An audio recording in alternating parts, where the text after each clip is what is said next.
क्या आप जानते हैं ब्राज़ील में एक ऐसा जज़ीरा मौजूद है जहां इंसान का जाना मुकम्मल तौर पर मना है। जी हाँ, इसे कहते हैं स्नेक आइलैंड, क्योंकि यहाँ सिर्फ एक ही मखलूक रहती है, सांप। इस जज़ीरे पर पाया जाता है एक ख़ास जहरीला सांप, गोल्डन लैंसेट वाइपर, जो दुनिया में सिर्फ यहीं पाया जाता है। इसका जहर इतना खतरनाक है कि इंसान मिनटों में मर सकता है। यहाँ हर मुरब्बा मीटर पर एक सांप मौजूद है।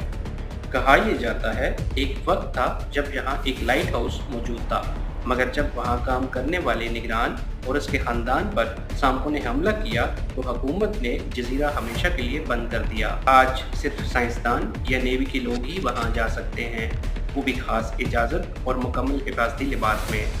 वैसे सांप सिर्फ ब्राज़ील के जज़ीरे पर ही नहीं, कुछ इंसान नुमा सांप हमारे इर्द गिर्द भी मौजूद होते हैं, लिहाजा होशियार रहिए।